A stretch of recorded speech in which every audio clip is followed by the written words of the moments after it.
Man, the last 2 years has completely eroded and annihilated any sense of trust that I have, not only in mainstream media, but also in institutions and the powers that be. Like, it's just a really lethal cocktail of neglect, malice, and incompetence, like all sort of swirled together.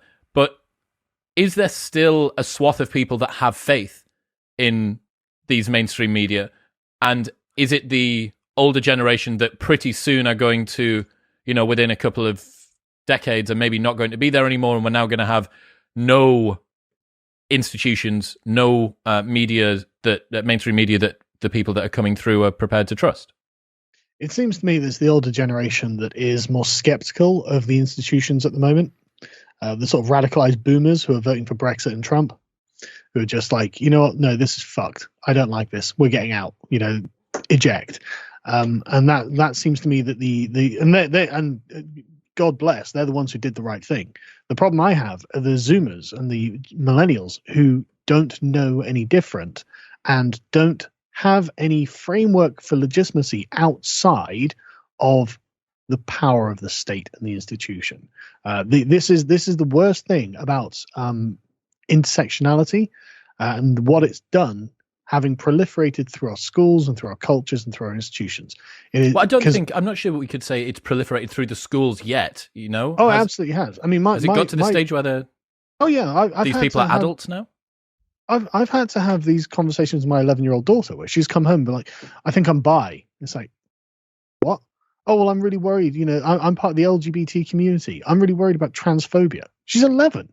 It's everywhere. It is everywhere. And this is not something that we can take lightly, because one problem that we have is that the entire thing is based on the worship of power. You can't define anything without power. Like racism is power plus privilege, blah, blah, blah, blah, blah. Power is a component of everything that they conceive of.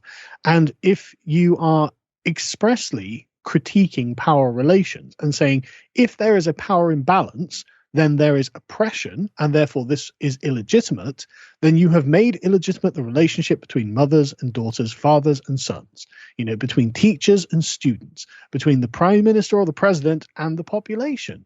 If all of these become illegitimate, then why would I uphold any of them? It's all about and if the only legitimating factor is the raw exercise of power, and if that's literally, again, we're flattening it down to just the material. So it's not that we've got an obligation to these people and they have obligations to us, which is how it used to be in like the feudal view of the world, as in the king had an obligation to his subjects. You can go read like Robin Hood poems and stuff like this. The problem with King John is not any one thing, but it's the fact that his interests and his obligations are not being met as the king. And this is like, Robin Hood is a deeply reactionary story.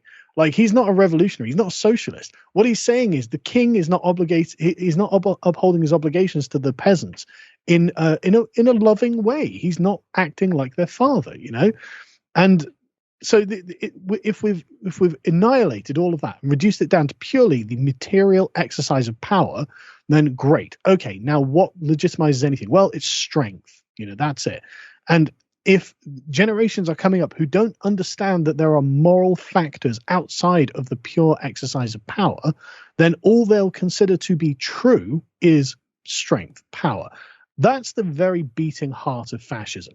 That's what the fascists believe, that the state is a god that creates the civilization under it and imbues the civilization with its rights. And so, in fact, this is a great point I wanted to bring up with you. Like, what's a human right? Define a human right. Where do they come from? What are they anchored in? Right? And it seems fucking nothing. And you can tell this by people like Jeremy Corbyn, who are like, broadband is a human right. What does that fucking mean? Did he say that? Yes. Yes, Jeremy Corbyn, quote, broadband is a human right. What does that mean? What does it fucking mean? Food, water, shelter, healthcare. None of these things are human rights. You're missing broadband off the bottom of Maslow's hierarchy of needs. Absolutely. It's the very basic need. Below shelter and food and water, broadband. I mean, what are you going to do without it, right? But seriously, he said this, and it's just like, okay, what the fuck are you talking about when you say human right? It seems to be whatever's in the front of his mind at the time is a human right. And it's the same with Bernie Sanders and any of these communists, because essentially they take the same position that, so look, human rights are constructed by the power structures. They are whatever the people in charge say they are. Therefore, put the socialist in charge, and he will say that housing and food and water and broadband is all human rights, and you'll be given all of these things by the state, like the state was fucking God. And it's like, okay, I don't really believe in human rights as this conception of it. There are other views on rights, but they aren't, like this. I believe in negative rights where they're imbued in us by nature, because I'm not religious and I don't think it was God. But this is a different conversation. We're in a different paradigm now, and all of these young people have been brought up to believe that healthcare can be a human right, that food can be a human right, that shelter can be a human right. So there is no moral, there is no intellectual legitimacy. It means nothing. Human rights are whatever we say they are, and that means essentially the party is always right. That's the problem. And this is deeply concerning. I don't think there's any hope for liberty while we allow these people to control the discourse. And the thing is, I don't even know how we can go start invalidating almost everything that was done under these auspices. Like, that healthcare is a human right. It's not. End of conversation. It is an entitlement. I learned this really interesting insight about ideological beliefs recently, talking about ideologies. So the usefulness of an absurd ideological belief is a form of tribal signaling. It signals that the ideology is more important to the person than reason itself. It's a display of loyalty to your allies and a threat display to your enemies. It's not about what's true. It's about how does this make me look to my tribal in-group and out-group. So it's the commodification of beliefs as well. And one of the things that I thought that was really interesting there is it becomes almost like a badge of honor sometimes to hold increasingly extreme and absurd beliefs. And this happens on both sides. I don't think that this is in any way unique to one side or another. And I just thought that was really interesting, that you wear your beliefs, ideas. It's about... Yeah, well, no, you're absolutely right, because if you think about it, like, they're holding to a set of, again, this lattice of ideas, but that doesn't, what's that got to do with the world? Like, that's not reality. That's a set of ideas they've put together and said, right, this is important. And now the closer I adhere to these ideas, the more morally correct I am, the more politically correct I am. But reality has been left far behind here. Reality might not reflect these ideas at all. And so you get absolute lunatic takes that have got nothing to do with the real world being lauded on places like Twitter as being perfect, as being good, as being the height of prestige. And the thing is, what has this person done?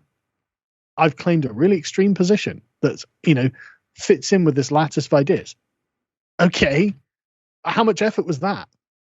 How much sweat and tears and toil was it for you to achieve this moral virtue that is saying something really extreme? You didn't build a house, you didn't climb a mountain, you didn't raise a child, you didn't construct a building. You said something on the internet. It's amazing that gives people cred. So roll it forward for me. Mainstream media. What do you think the future has in store? Oh God! The problem they have is people like Joe Rogan, who are wildly popular. I learned the other day that Joe Rogan's audience is about 24 years old on average, which is not good for them, but it is good for everyone else, because Joe Rogan is a decent human being, and he is a human being for a start. He's not just a liar. It's not good. It's especially not good for left-wing media. You get people like Tucker Carlson, and Fox News is the majority of the old mainstream media at this point. It's pretty much the only game on the right as well. By plays? Yeah, by view count, yeah. By people tuning into their shows. But they're bound to be an older audience. Joe's is quite a young audience. But no, it's not good. And the thing is, you don't want to make like hard and fast predictions, but we're seeing just a constant decline in viewership. I mean, CNN apparently, after Trump left, it wasn't the stat that was going around like they'd lost 90% of their audience. I don't know. And it's I saw one that was 40 and one was 90. So we'll go for the 90 because it sounds more extreme. But they've lost a huge chunk of their audience, and it's because who are they serving? Who are they serving? They're not serving the actual interests and needs of the people who they want to watch. Whereas someone like Joe Rogan is, someone like you are, someone like me are. We're talking about things that might help those people rather than trying to enforce an institutional gated narrative where it's like, look, the powers that be want you to believe this thing, believe it. What's my investment? Why would I care? Why would I want to watch it? And I don't think they know that that's what they're doing. And I don't think they know how to escape this paradigm. They don't serve anyone other than the institutions themselves.